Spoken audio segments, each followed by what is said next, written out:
আসসালামু আলাইকুম এভরিওয়ান, কেমন আছেন সবাই? আশা করি সবাই ভালো আছেন। সবাইকে হচ্ছে ঈদ মোবারক, ঈদের শুভেচ্ছা। তো আমার হচ্ছে সকাল থেকে হচ্ছে আমি ব্লগটা শুরু করছি আজকে সকালের নাস্তা দিয়ে। তো আজকে সকালের নাস্তাটা মানে অনেক অনেক ভালো, মানে অনেক মজার। রুটি আর গরুর গোশতের ঝোল। এটা হচ্ছে আমার বাচ্চারা অনেক বেশি পছন্দ করে। তো পাশাপাশি সবাই এটা আমরা অনেক পছন্দ করে থাকি। যাই হোক, তো সকালে নাস্তাটা করে নিচ্ছি। আর আমার হচ্ছে ঈদ ব্লগ তৈরি করা হয়নি। আমার এটা নিয়ে অনেক বেশি মনটা খারাপ, কেন অনেক বেশি ব্যস্ত ছিলাম। ব্লগ তৈরি করার মতো আমি মানে সময়ই পাইনি।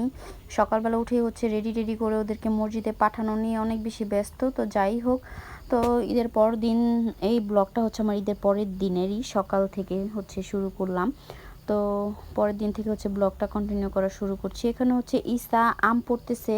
সারা রাত্র যে আমগুলো পড়ে গাছ থেকে আমাদের উঠানে, তো দেখা গেছে শ্বশুরবাড়ির উঠানে অনেকগুলো আম গাছ ছিল, এখনও আছে, কিছু কাটা হয়েছে। তো এখনও যেগুলো আছে ওইগুলো থেকে হচ্ছে আমের কড়াগুলো পড়ে, ওইগুলো হচ্ছে ঈসা সকালবেলা উঠায় এগুলো কুড়ায়, মানে উঠে কুড়ায় হচ্ছে এক জায়গায় নিয়ে এগুলো হচ্ছে ইটা দিয়ে আবার মানে একদম থেতলে দেয়। তো যাই হোক, ওটা ওকে না করতেছিলাম, ও সেটাই করতেছিল। তো এই তো বাচ্চা মানুষ আর কি, যেটা মানে যা বলে, মানে যতই না করি তার কাজ সে করবেই। আর এখানে মুরগি কেটে নিলাম সকালবেলা হচ্ছে নাস্তা করার পরই, আবার রান্না বান্না করতে চলে আসলাম। তো আমার শাশুড়ি হচ্ছে কি মানে সব কিছু তাড়াতাড়ি করে বসে থাকবে, মানে এরকম একটা মানে দেরি কোনো কাজ পছন্দ করে না। তো এখানে হচ্ছে মুরগি রান্না করা হবে। আর এখানে এক এক সসপ্যান হচ্ছে টমেটো কেটে নিয়েছে, টমেটোগুলো হচ্ছে চাশনি বানাবে। তো যাই হোক, তো এখানে ঈসা আর আয়সা হচ্ছে ওর দাদার সাথে বাহিরে গিয়েছিল, আমি খেয়ালও করিনি।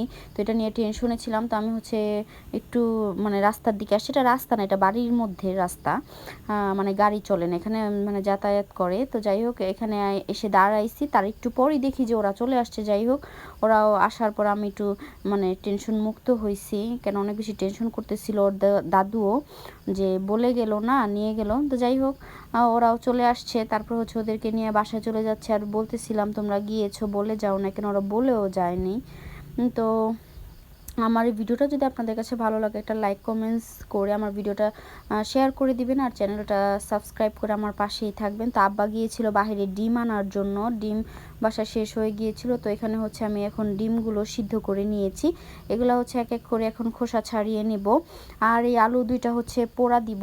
এই আলু পোড়াটা হচ্ছে আমি জীবনে ফার্স্ট খাবো, এখনও খাওয়া হয়নি। মানে যখন ভিডিওটা চলতেছে তখনও খাওয়া হয়নি, আর যখন ভয়েস দিচ্ছি খাওয়া হয়ে গিয়েছে। তো ডিমগুলো হচ্ছে ছুলে নিচ্ছি। ডিম হচ্ছে একটু ভুনা করা হবে রাতের জন্য। দুপুরে তো পোলাও আর রোস্ট করা হয়েছিল, চাটনি আর হচ্ছে আর এখানে বসে বসে হচ্ছে আমি আলু সিদ্ধ খাচ্ছিলাম।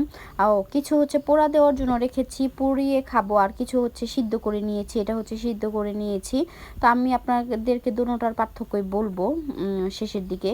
তো মিষ্টি আলুটা কিন্তু অনেক বেশি মজা, তো আমিও খুব বেশি পছন্দ করি মিষ্টি আলুটা। তো ছিল, তো আম্মা বলল যে আলুগুলো সিদ্ধ করে খেয়ে ফেলো। তারপর সিদ্ধ করে নিলাম, তো খাচ্ছিলাম। এখানে আম্মাও পাশে আছে, গল্প করছিলাম। আম্মা রান্না করতেছে, আমি হচ্ছে সাইডে বসে আলু খাচ্ছিলাম আর গল্প করতেছি।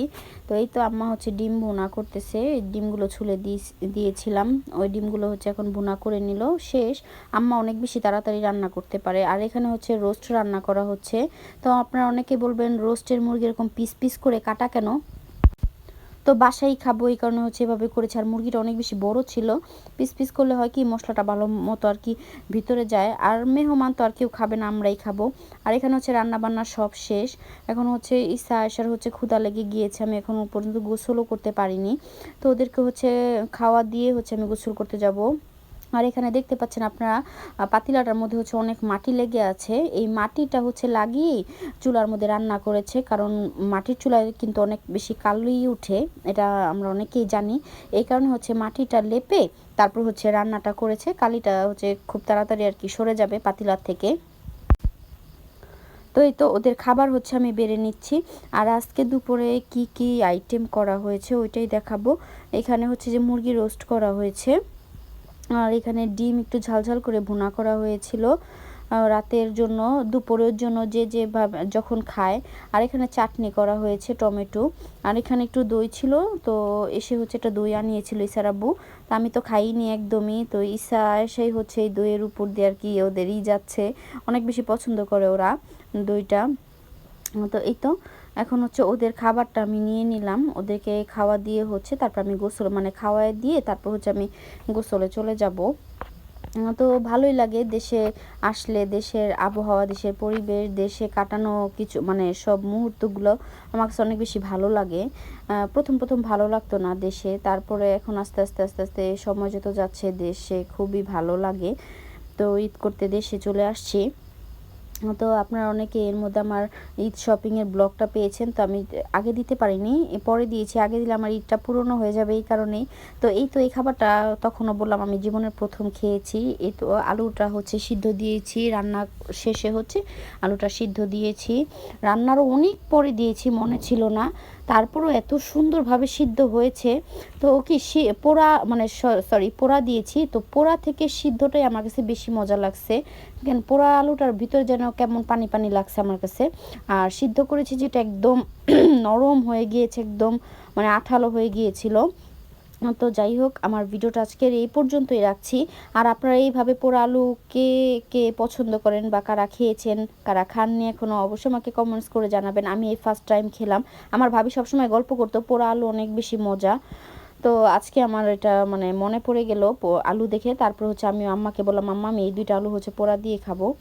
তো মোটামুটি অত বেশি ভালো লাগে না, আমার কাছে সিদ্ধ করে খাওয়াটাই বেশি মজা লাগছে। তো আমি হচ্ছে রান্নার পরে এটাকে পোড়া দিয়ে এখন হচ্ছে আমরা খাবার খেতে চলে যাব ঘরে। তারপরে হচ্ছে আবার এটা নিয়ে যখন যাব তখন আপনাদের সাথে আবার শেয়ার করবো। তো আজকের ভিডিও এই পর্যন্ত, সবাই ভালো থাকবেন, সুস্থ থাকবেন, আল্লাহ হাফেজ।